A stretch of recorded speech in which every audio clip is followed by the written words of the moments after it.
Hello, ladies and gentlemen. Welcome to my channel. This is Tanush, and I would say this is kind of part two of the video which I made earlier. That Gemini Ascendant people are going to have a wonderful time starting from January 2023. Right now, this video I'm specially making for Gemini Ascendant people. That why Gemini Ascendant people? I mean, this is not a blanket statement, but in most of the case, it is quite relevant. Why Gemini Ascendant people they get late success? Right, so this I have learned from one of my astrology teacher. He's an wonderful gentleman. He's almost like 80 years, very learned, extremely learned. I have learned, I've learned this thing about Gemini ascendant from him, and then I have seen, I've examined many charts. It is quite real. It is real, right? And the second thing I have learned from my second astrology teacher. That guy is a very famous guy on YouTube, so I wouldn't want to take his name. I wouldn't want to take his name. So the second thing I've learned from him, I'm going to actually explain both the points to you. So the first point is why Gemini ascendant people get success late in their life. Right now, one of the most important house which actually decides when we'll get success. So there are many other aspects, but one of the most important thing is our ninth house. So ninth house is the house of fortune, house of bhagya, house of our future, right? It decides, how our future is going to be. So these are very important houses, like first house, fifth house. Ninth house is considered the very prominent and important house in astrology, right? And ninth house is ruled by Saturn. Now Saturn is a very slow moving planet, right? And generally the nature of Saturn is it delays things. It not only delays things, it gives things only when we are matured, we are capable of handling, and when we deserve it.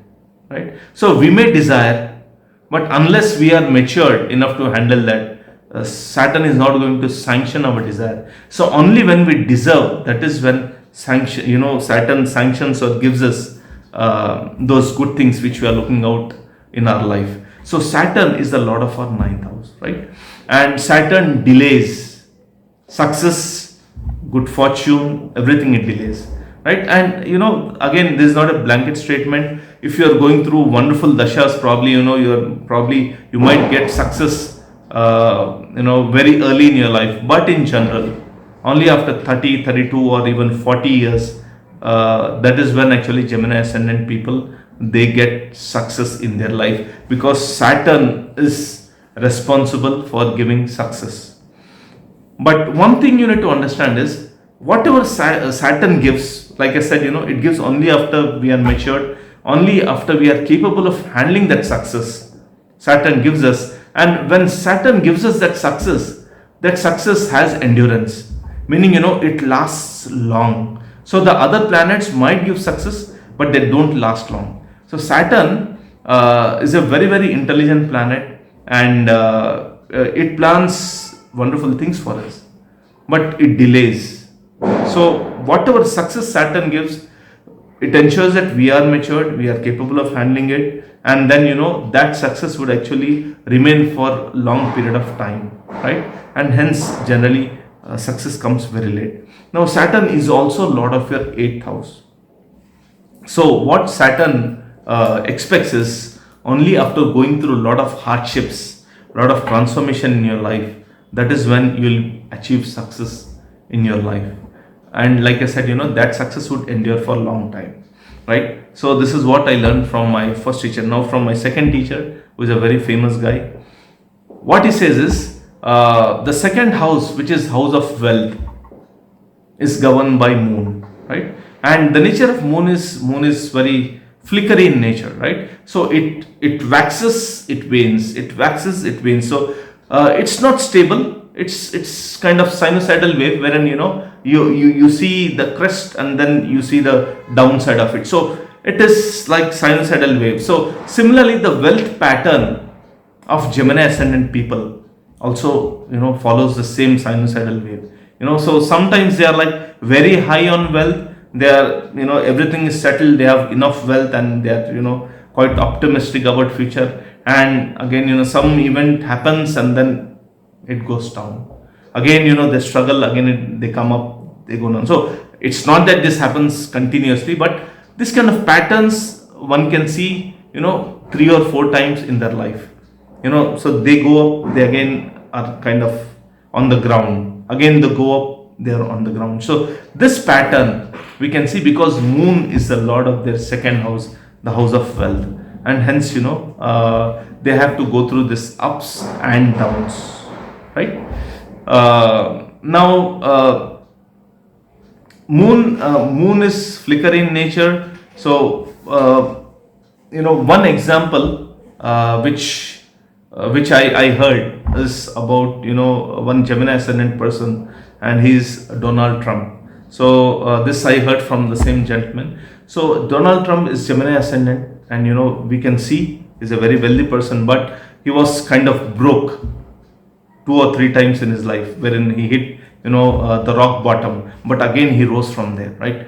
So this pattern we can see. So at least in life 2 or 3 times we can see that they rise high, again they fall down, but again they rise. Now the third thing which I have learned from my own experiences, sun is the lord of their third house, right? So when sun is the lord of the third house is house of efforts, house of courage.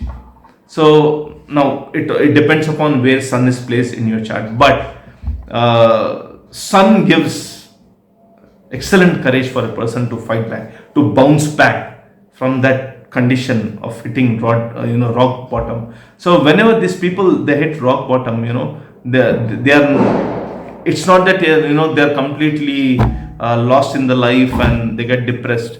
They regain their courage and they bounce back, right? So this is there with Gemini ascendant people. Now the fourth point which I have seen is Mercury plays a very vital role for Gemini ascendant people because it's lot of your Lagna, it's lot of your fourth house, two important Kendra houses, right? Now Mercury is a very, very intelligent planet, and it gives us that intelligence of how to survive in this material world, and hence Gemini ascendant people, they are extremely intelligent. It depends again where Mercury is placed in your chart, but suppose Mercury is placed in a very reasonable place or at least moderate place, then these people are very intelligent. They know how to survive in life, right? So Mercury gives them those ideas.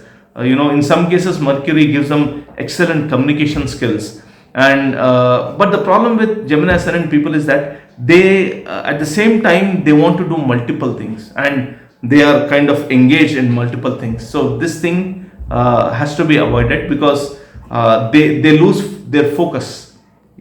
People have to be focused in important activities. In some cases, multitasking is very good, but in general, if you are doing something important, you need to focus. So they tend to lose their focus very easily, but they are extremely intelligent. They know how to survive in this material world because Mercury is a planet which actually gives us that intelligence of how to survive in this material world. Not only that, Mercury is also the co-ruler of 10th house. So it is also the Karaka of our business or profession, of our job. And this Gemini ascendant guys, they are very intelligent. They know how to survive in job or profession and how to rise there as well, right? So these were some of my thoughts on Gemini ascendant people. So if you guys are getting late success, don't be bewildered, don't be depressed, because it's kind of destiny, right? We can't avoid few things. For Gemini ascendant people, Saturn is the lord of 9th house, and that is the reason it delays success, right? So guys, if you like my video, you can subscribe to my channel. I'll be back with another video. Thank you so much.